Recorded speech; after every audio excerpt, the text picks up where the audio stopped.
नमस्कार, स्वागत है आपका A1 टीवी में। आज हमारे साथ मौजूद हैं उपेंद्र यादव जो बेरोजगारों की आवाज़ कहे जाते हैं।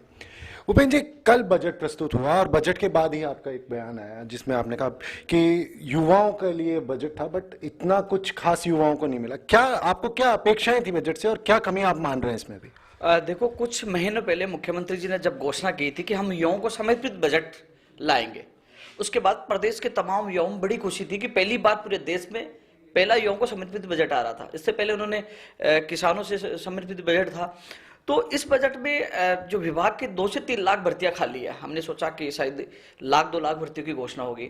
जो पेपर लीक को लेकर पूरा राजस्थान एक दंश झेल रहा है, जैसे उत्तराखंड में उम्र कैद की सजा का एक कानून लेके आए, तो यहाँ भी कहीं ना कहीं घोषणा होगी। हम सोच रहे थे प्रदेश के बेरोजगार को प्राथमिकता दी जाएगी जो बाहर राज्य के। एक चीज उपेंद्र जी यहाँ कहना चाहूंगा कि STF का गठन किया तो उसको कैसे देखते हैं? मैं उसको नहीं मानता, इसलिए नहीं मानता कि एसओजी विफल हो चुकी है। एसओजी की वो अंडर में वो काम करेगी। जो एसओजी आज तक सुरेश पूनिया को और उसको पकड़ नहीं पाई, आज तक सुरेश बिश्नोई को, जो आज तक ये खुलासा नहीं कर पाई कि सरगना कौन है। आज तक जो 2019-20 में जो लाइब्रेरियन का जैन का पेपर लीक हुआ, उसका सरगना का पता नहीं पेपर लीक कहां से हुआ था। तो कैसे विश्वास कर ले? हम चाहते हैं कि माफियों का गठजोड़ खत्म हो, नेताओं से इनकी कमर टूटे, उम्र कैद की सजा का प्रावधान करिए। रीट में 100 से ज्यादा लोग पकड़े गए, उसमें लगभग 99 लोग बाहर आ गए। वहीं 54 लोग सेकंड ग्रेड में पकड़े गए, 41 लोग बाहर आ गए। अपराधी में डर है ही नहीं, थाईलैंड से तक भाग गए। तो कैसा ऐसा कानून लेके उनकी 1-2 साल जमानत नहीं, उम्र कैद की सजा का प्रावधान कर उत्तराखंड में कर दिया। इन्होंने कहा ना कि उन पे जो नेशनल डिफेंस का जो लॉ है वो लगाएंगे, उनके ऊपर रसूखा होगा, इस तरीके के कई कानून लेके आ रहे हैं, राष्ट्र विरोधी कानून के लिए कह रहे हैं। तो क्या लग रहा है आपको, इनसे कोई फर्क नहीं पड़ने वाला? देखो, विधानसभा में ये कानून लेके आए थे लेकिन उसको लागू नहीं किया। जागृति स्कूल इनके नेता की स्कूल है, उसका बेटा जेल के अंदर, उसकी मान्यता रद्द क्यों नहीं की? जब अपराधियों में डर नहीं होगा, ऐसा ही होता रहेगा।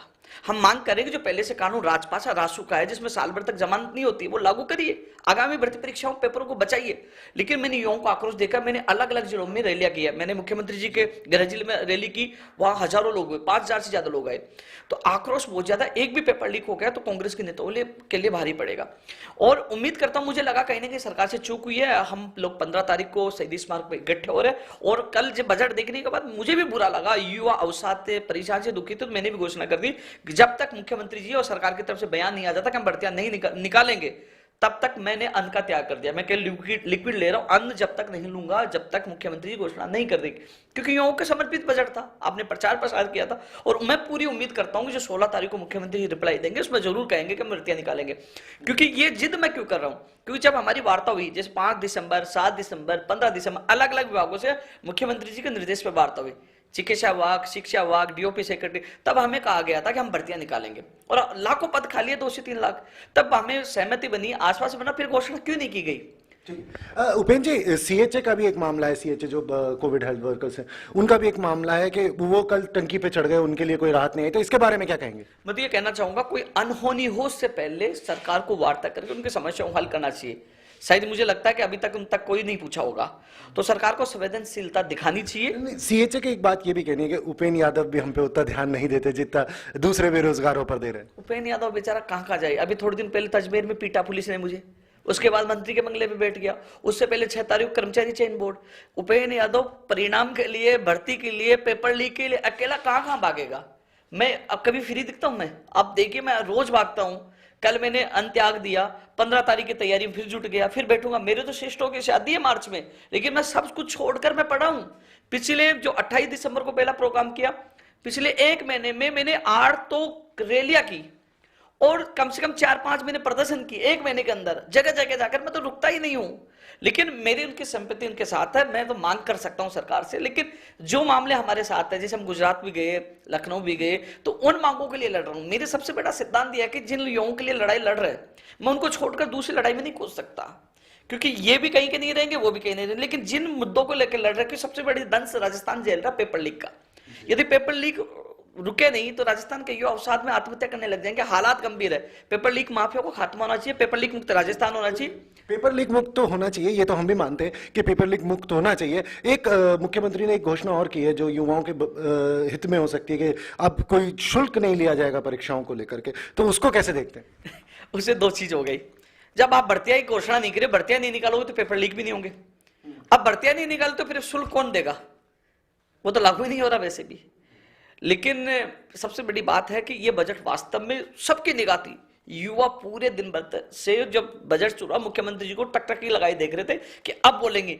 जब शुरू में बोल के निकले तो मैं भी ये देख रहा था कि लास्ट में बोलेंगे, स्पेशल बोलेंगे, क्योंकि युवाओं को समर्पित था, लेकिन कुछ नहीं निकला। लेकिन मैं आज भी उम्मीद कर रहा हूं, क्योंकि मुख्यमंत्री जी भी इंसान है, उनके भी दिल है, उनके भी बच्चे हैं, वो जरूर सोचेंगे। युवाओं का आक्रोश सोशल मीडिया पे देख रहे, 15 तारीख को हम शहीदी स्मारक पे इकट्ठे हो रहे हैं, तो उम्मीद करता हूं कि वो बयान देंगे, और उम्मीद करता हूं कि जो रिप्लाई फेस करेंगे 16 तारीख को, तो उसमें जरूर कहेंगे भर्तियां निकालें, क्योंकि 2 से 3 लाख पद खाली है। लेकिन सरकार के सामने सबसे बड़ी चुनौती है पेपर लीक की, सरकार के सामने सबसे बड़ी चुनौती है फर्जी डिग्री डिप्लोमा इनके लिए। लेकिन एक चीज मुझे अचंभित कर रही है कि ओला उबर जो है गाड़ियां, उनके लिए बोर्ड का गठन की घोषणा कर दी। जब राजस्थान का युवा मांग कर रहा था कि एक बोर्ड की गठन हमारे लिए किया जाए, जिससे हम पता चल सके हमारी परिणाम कब आएगा, ज्वाइनिंग कब होगी, हम लोग अपनी पीड़ा कहां रखे, उसकी गठन घोषणा नहीं की। आज युवा बेरोजगार अजमेर जाएगा तो लाठीचार्ज हो जाता है, कर्मचारी चयन बोर्ड बीकानेर पता नहीं कहां घूमता है। तो सरकार को इस पे गठन, युवा बेरोजगार बोर्ड का गठन करना चाहिए था, युवाओं को राहत देनी चाहिए थी। लेकिन हम विश्वास कर रहे हैं और उम्मीद करते हैं कि 16 तारीख में कुछ राहत मिलेगी। 16 तारीख में आपको पूरी उम्मीद है कि कुछ राहत मिलेगी। एक चीज ये कि चलिए युवाओं की बात आपने जहां तक कही, अगर घोषणा हो जाती है 16 तारीख को, कुछ भर्तियां निकल जाती हैं जैसे कि आप कह रहे हैं, तो उसके बाद आपको क्या लगता है बजट पूरा हो गया? देखो, यदि घोषणाओं करते हैं और उनको पूरा करते हैं तो मैं धन्यवाद दूंगा। सबसे पहले हमें काम से मतलब है, हमें ये नहीं है कि हम कांग्रेस विरोधी थोड़ी है, मुख्यमंत्री विरोधी थोड़ी है। जो काम करे उनके साथ है। जहां मुख्यमंत्री ने अच्छा काम किया हमने साथ दिया, जहां पेपर लीक हुआ हमने विरोध किया। मैं तो मुख्यमंत्री जी के साथ था, समर्थन दिया था। कांग्रेस सरकार को हमने राहुल गांधी जी से मिलकर समर्थन दिया, साथ प्रचार प्रसार किया, सत्ता में लेके आए। उस समय एक समय ऐसा था कि बहुत अच्छे संबंध थे, पीसी चीफ हमारे कार्यालय भी जाते थे, मंत्रियों से अच्छे संबंध थे। लेकिन जब पेपर लीक हुआ तो सरकार और युवाओं से एक को चुनना था, मैंने युवाओं को चुना, सीना तान के खड़ा हो गया, लाठी चार्ज करके जेल में डाल दिया, कई मुकदमे दर्ज कर दिए। अधिकतर मैं बाहर कम हो तो अधिकतर अंदर ज्यादा हूं, तो कब जेल में डाल दिया जाए। लेकिन मैंने कह दिया एक बार नहीं 1000 बार डालो, युवाओं के साथ अन्याय होगा तो मैं आवाज उठाऊंगा, न दबने वाला न झुकने वाला हूं। सत्य की लड़ाई लड़ रहा हूं और लड़ता रहूंगा। और मुख्यमंत्री जी खुद भी कहते हैं कि आंदोलन होने चाहिए जिससे सरकार को पता चले कि युवा सड़कों पर क्यों उतर रहे। तो मुख्यमंत्री जी तक बात पूछे, इसलिए 15 तारीख को एक बार फिर सड़कों पर उतर रहे, क्योंकि जो सरकार से गलती उसमें सुधार हो। जो युवाओं के लिए आपने बजट की घोषणा की थी कि समर्पित होगा, तो इसमें उम्मीद करते हैं 1 लाख से ज्यादा भर्तियों की वो घोषणा करेंगे और युवाओं के साथ न्याय करेंगे। चलिए, आप ये भर्तियों के एक हल्का सा सवाल, और एक युवाओं के मन में भी आ रहा होगा, न्यू लुक, आपका लुक पुराने टाइम के लुक में कुछ चेंज आया है क्या? क्या राज है? देखो, महात्मा गांधी जी के बाद दांडी यात्रा मैंने 150 किलोमीटर निकाली, 1100 लोगों के साथ गुजरात में चले गए। वहां जाने के बाद 3 बार गिरफ्तार कर लिया, और मैं राजस्थान लौटा तो झूठे कैसे मुझे जेल में डाल दिया कि आपके लेकिन जमीन के कब्जे में। जब मैं बाहर निकला मैंने कहा वो जमीन तो दे दो, मैं किराए के मकान में रहता हूँ, मेरी एफआईआर में नाम नहीं, चालान में, हालांकि मैं हाईकोर्ट में जा चुका हूँ। लेकिन उसके बाद मुझे लगा कि सिस्टम में सुधार के लिए मैंने एक राहुल गांधी जी का बयान देखा। राहुल गांधी जी ने कहा कि मैंने उन गरीब किसान बेटे और बेटियों को देखा, वो एक टी शर्ट में एक शर्ट में रहते हैं, तो उनका दर्द मैं जानता हूँ। तो मैंने कहा Rahul Gandhi G T shirt में दर्द जानते, तो मैं भी टी शर्ट में रहता हूं, मैं कई महीनों से टी शर्ट में रह रहा हूं। शायद टी शर्ट में दर्द जाने के युवा बेरोजगार को पेपर लीक और रोजगार का दर्द जरूर जानेंगे, इसलिए मैं टी शर्ट में। जो सेविंग और आईडी बढ़ गई तो वो संघर्ष की पहचान है। मैं पैदल चला हूं 150 किलोमीटर। युवाओं का विश्वास, तो मैंने लगा कि कुछ ना कुछ परिवर्तन हो, एक तरह से कोई शपथ या कुछ एक दृढ़ संकल्प ले रखा है, उसके लिए ये सारा पूरा चेंज हो गया। आधी बार मैं जेल में रहा। आपने देखा कि पिछले साल मुझे 20 दिन के करीब, यानी कि 3 बार जून में, जब 2022 में जून में 4 मुकदमे दर्ज किए पीसीसी के बाद, फिर 3 बार गुजरात में, फिर आने के बाद डाल दिया, फिर अभी अजमेर में डाल दिया। अब भरोसा नहीं कब जेल में डाल दे, लेकिन सत्य की लड़ाई लड़ रहा हूं। तो ये लुक तो संघर्ष ने बना दिया, संघर्ष ने लुक बना दिया। तो ये हमारे साथ थे उपेंद्र यादव, जिन्होंने बताया कि संघर्ष ने नया लुक दिया। साथ ही अगर एक बात और कुछ कहना चाह रहे हैं उपेंद्र यादव जी, वो सुनते हैं पहले उनसे। कल जो बजट आया, न तो बीजेपी ने कहा कि युवाओं को समर्पित बजट था, उन्होंने विरोध नहीं किया। विपक्ष को अपनी भूमिका निभानी चाहिए थी। जो अपने आप को युवाओं का कहते हैं कि हम नेता युवाओं का दर्द समझते हैं, युवाओं के हितैषी है, चाहे कांग्रेस का चाहे बीजेपी या किसी पार्टी, क्यों नहीं बोल रहे? क्यों सवाल नहीं करे कि युवाओं को समर्पित बजट था तो भर्तियों घोषणा क्यों नहीं की? युवाओं को समर्पित क्यों नहीं है? कोई नहीं बोल रहा।